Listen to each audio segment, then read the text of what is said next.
बाकी सभी सर्वेज में नीतीश कुमार तेजस्वी से काफी पीछे नजर आ रहे हैं। अगर घोषित तौर पर या घोषित तौर पर दोनों गठबंधनों का कोई सीएम उम्मीदवार है तो वो तेजस्वी यादव और नीतीश कुमार ही हैं। कांग्रेस ने महागठबंधन में रुकने का शर्त भी रख दिया है। मुकेश सहनी ने भी कल मंच से 60 सीटों की डिमांड कर दी। चिराग पासवान और उपेंद्र कुशवाहा को लेकर अब तक कुछ भी क्लियर नहीं हो पाया है। नोरमा ग्रुप, जो सोचता है वो करता है, आपके अपने सपनों का आशियाना। नमस्कार, भारत लाइव देख रहे हैं आप और ये जांच पड़ताल है। देखिए, आज हम महागठबंधन की जांच पड़ताल करने वाले हैं।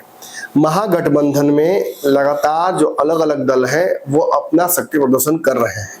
जहां वीआईपी लगातार कई दिग्गजों को अपनी पार्टी से जोड़ रही है। इसी कड़ी में आपने देखा जो गुलाब यादव एक बड़े चेहरे रहे हैं राजद के, उनकी बेटी ने कल वीआईपी का दामन थामा। वहीं आप देखिएगा तो कांग्रेस भी लगातार प्रेस कॉन्फ्रेंसेस के माध्यम से, अलग अलग कार्यक्रमों के माध्यम से, चाहे राहुल गांधी का बिहार आना हो या प्रभारी का लगातार बिहार में मौजूद रहना या प्रदेश अध्यक्ष और अलग अलग जो उनकी टीम्स है उनका प्रेस कॉन्फ्रेंस के माध्यम से मोदी और नीतीश दोनों के सरकारों का जो कमियां हैं उनको उजागर करना हर दिन ये हो रहा है। इसके अलावा राजद भी लगातार चुनावी घोड़े पर सवार है। तेजस्वी यादव अलग अलग कार्यक्रमों के माध्यम से कभी युवाओं को, कभी महिलाओं को, कभी विभिन्न जातीय समीकरणों को अपने पाले में करने की कोशिश लगातार कर रहे हैं। ऐसे में महागठबंधन की तरफ कुछ जो सर्वे एजेंसियां हैं वो इस चुनाव को झुकती हुई दिखा भी रही हैं। तेजस्वी यादव बिहार में सबसे पॉपुलर सीएम के उम्मीदवार हर सर्वे में लगभग दिखे हैं। इसमें कोई डाउट नहीं है कि उनके आसपास भी कोई टिक नहीं रहा है। अगर हम हाल के इंक इनसाइट के सर्वे को छोड़ दें, जहां तेजस्वी और नीतीश में केवल 2% का अंतर था, तो बाकी सभी सर्वेज में नीतीश कुमार तेजस्वी से काफी पीछे नजर आ रहे हैं। अगर घोषित तौर पर या घोषित तौर पर दोनों गठबंधनों का कोई सीएम उम्मीदवार है तो वो तेजस्वी यादव और नीतीश कुमार ही हैं। लेकिन दोनों के बीच जमीन आसमान का अंतर है। तेजस्वी यादव जहां एक तरफ नौकरी रोजगार की बातें करके युवाओं को लुभा रहे हैं, वहीं अलग अलग जातीय समूहों के कार्यक्रमों के माध्यम से, मंचों के माध्यम से वो उन्हें अपने पाले में करने की कोशिश कर रहे हैं। ट्विटर, फेसबुक का रुख करते हुए लगातार रोज बिहार सरकार की जो व्याप्त कुरीतियां हैं, चाहे डेली भ्रष्टाचार के जो घटनाएं हो रही हैं वो, अपराध की घटनाएं हो रही हैं वो, या पूर्व काल में जो कुछ हुआ है नीतीश के कार्यकाल के दौरान, उन सबको वो दिखाने की कोशिश कर रहे हैं। साथ ही साथ जो अलग अलग नेता हैं बिहार में एनडीए के, चाहे अपने करीबी या परिवार के लोगों को कुछ कोई बोर्ड आयोग में डलवा रहा है या कोई अगर कोई पद दिलवा रहा है तो उसे भी लगातार उजागर कर रहे हैं। मतलब तेजस्वी यादव विपक्ष की एक बहुत महत्वपूर्ण भूमिका जो होती है उसका निर्वाह कर रहे हैं। साथ ही साथ आने वाले चुनाव की एक पिच भी तैयार कर रहे हैं जिस पर बड़े धड़ल्ले से वो बैटिंग कर सके। लेकिन सीटों के समीकरण पर कहीं ना कहीं आकर पेच फंस जा रहा है। कांग्रेस, लेफ्ट की पार्टियां, मुकेश सहनी और राजद, ये सब अपने समीकरण से, अपने सीटों की संख्या से, डिमांड से पीछे नहीं हट रहे हैं। जहां तेजस्वी यादव 150 सीटों पर लड़ना चाहते हैं, वहीं 140 सीटों पर कम से कम उनकी पार्टी लड़ेगी, ऐसी चर्चाएं उनके अंदर के ही सूत्र बताते हैं। आज कल ही आपने देखा होगा कि तेजस्वी यादव से डी राजा की मुलाकात भी हुई थी। लेफ्ट की पार्टियों की को भी 30-60 सीटें से अधिक मिलने की संभावनाएं हैं। डिमांड लगातार उनकी तरफ से हो रहा है। तो ये भी इस बात का कहीं ना कहीं परिचायक है कि सीटों की किल्लत इस बार महागठबंधन में भी होने वाली है। एनडीए तो सेम समस्याओं से जूझ रहा है। चिराग पासवान और उपेंद्र कुशवाहा को लेकर अब तक कुछ भी क्लियर नहीं हो पाया है और उसकी वजह से दोनों लगातार 29 तारीख को एक साथ रैली अलग अलग जगहों पर कर रहे हैं। इससे भी उधर समस्या बढ़ी हुई है। लेकिन हम बात आज महागठबंधन की कर रहे हैं।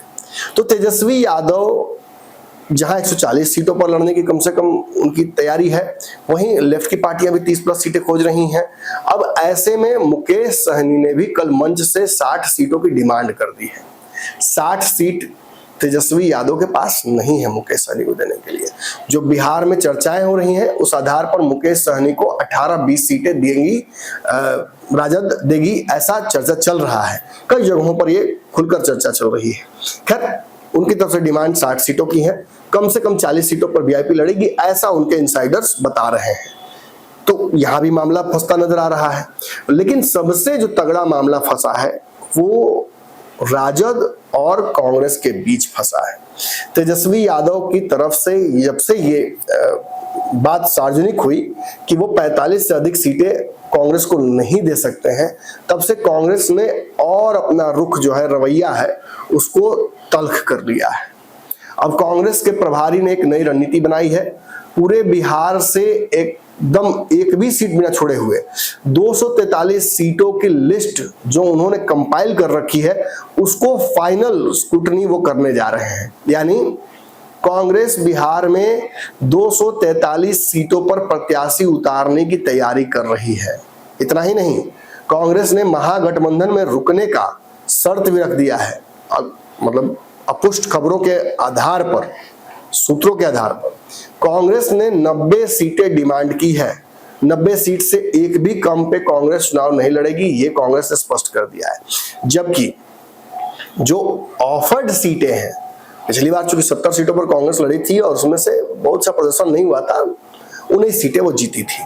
अब तेजस्वी यादव का ये कहना है कि इसकी वजह से महागठबंधन सरकार नहीं बन पाई थी, उनके लोगों का ये कहना है। तो ऐसे में कांग्रेस को अपनी सीटों की संख्या कम करनी पड़ेगी। और जो डेटा सजेस्ट किया जा रहा है, जो आंकड़े सजेस्ट किए जा रहे हैं, वो किए जा रहे हैं 45 सीटों के। राजद के इंटरनल सूत्र ये कह रहे हैं कि 45 सीटों पर मनाया जा रहा है कांग्रेस को। कांग्रेस के कुछ नेताओं को समझाने की कोशिश की जा रही है और राहुल गांधी और सोनिया गांधी को ये मैसेज पहुंचाया जा रहा है कि थोड़ा कम सीट इस बार एडजस्ट कर लीजिए। बिहार की बात है, तेजस्वी की बात है, इस बार मुख्यमंत्री बन जाएंगे, सरकार बन जाएगी, तो फिर अपनी रिप्रेजेंटेशन आप सरकार में ले लीजिएगा। लेकिन कांग्रेस के प्रभारी जो बिहार में है, कृष्णा अल्लवरू, ये टस से मस नहीं हो रहे हैं। इन्हें पता है कि राजद सीटों को लेकर संशय उत्पन्न करती है, वो कहती कुछ है और करती कुछ है। पिछले कई चुनाव में हमने देखा है किस तरीके से राजद बुली करती रही है कांग्रेस को, मोनोपोली चलती रही है राजद की। और हमने तो ये भी देखा पिछले चुनाव में कि पार्टी विलय करने के बावजूद पप्पू यादव चुनाव नहीं लड़ पाए कांग्रेस की टिकट पर, उन्हें निर्दलीय लड़ना पड़ा। और ये सब कुछ क्यों हुआ? क्योंकि राजद ने बिना कांग्रेस से पूछे अपने प्रत्याशियों को उतारना शुरू कर दिया था, जिसकी वजह से एक साथ रहने के बावजूद भी कांग्रेस और राजद के बीच खटास पूरे चुनाव में देखने को मिली। दोनों को एक दूसरे के साथ रहने के बावजूद एक दूसरे को कमजोर करने की कोशिश दोनों ने की, ये सर्वविदित है। तो क्या ऐसा फिर होगा? अगर हम 2015 की परिस्थिति को देखें तो कांग्रेस को 40 सीटें दी गई थी, इसमें से 27 जीत कर आई थी, जिसके बाद कांग्रेस का ग्राफ बढ़ाना बिल्कुल जरूरी था। अभी हाल में जो सर्वे हुआ है बिहार में, उसमें भी राहुल गांधी सबसे पॉपुलर नेताओं में से नंबर 1 की कैटेगरी में उनको रखा गया। तो क्या राहुल गांधी के चेहरे पर ये चुनाव नहीं ला सकता है? अगर एनडीए मोदी के चेहरे पर चुनाव लड़ रहा है, तो क्या महागठबंधन भी राहुल गांधी को आगे नहीं कर सकता है? और अगर आगे करके उनका वोट लेना ही है, तो फिर कांग्रेस को उसके हक की, उसके हिस्से की सीटें, उसकी डिमांड क्यों नहीं पूरी की जा सकती है? सारा पेच यहीं पे आके फंस जा रहा है मित्रों। कांग्रेस पीछे नहीं हटेगी, ये कांग्रेस के विश्वसनीय सूत्रों के माध्यम से मैं आपको बता रहा हूं।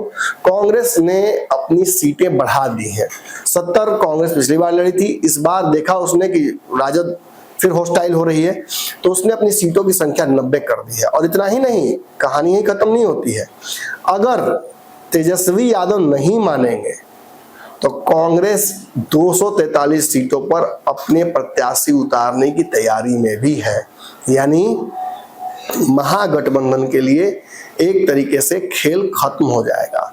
कांग्रेस बाहर जाती है तो तेजस्वी यादव की बिहार में सरकार बनना असंभव हो जाएगा।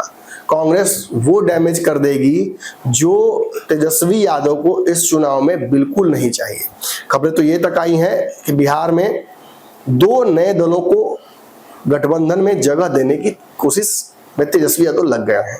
बसपा और जो जेएमएम पार्टी है झारखंड की, दोनों को कुछ सीटें देकर बिहार के गठबंधन में जगह देने की कोशिश की जा रही है। ओवैसी से भी जो बातें चल रही थी वो भी आपको पता चली है। तो ऐसे में जब नए नए दलों को, छोटे छोटे समीकरणों को साधने में तेजस्वी लगे हैं, वैसे में अगर कांग्रेस जैसी बड़ी पार्टी को, जिसका बड़ा जनाधार है, जो राष्ट्रीय पार्टी है, जो अपने दम पर बिहार में एक बड़ा जनसमूह इकट्ठा कर रही है। और हाल में तो देखा आपने ना, राहुल गांधी बिहार में आए तो कितनी भीड़ जुटा रखी उन्होंने। तो ऐसे में यदि कृष्णा अल्लावरू जो कि अड़ गए हैं इस बार तो राजद की मोनोपोली नहीं सहेंगे, मैच तो फंसेगा। कांग्रेस या तो 90 लड़ेगी या 243 लड़ेगी, उसके नेता ये कह रहे हैं। राजद भी यही कह रही है कि हम 45 से ज्यादा आपको नहीं देंगे। तो क्या अब एक ऐसे विवाद की तरफ महागठबंधन बढ़ रहा है जहां से महागठबंधन चुनाव से पहले ही एक बहुत बड़ा एडवांटेज लूज कर जाएगा। दर्शकों, आप भी आगे कमेंट में अपनी राय दीजिए। मेरी कमेंट्री लगातार दिन भर जारी रहेगी। इस खबर की और तफ्तीश करता रहूंगा और जैसे ही कोई नया इनपुट आएगा वो भी आपको बताऊंगा। धन्यवाद।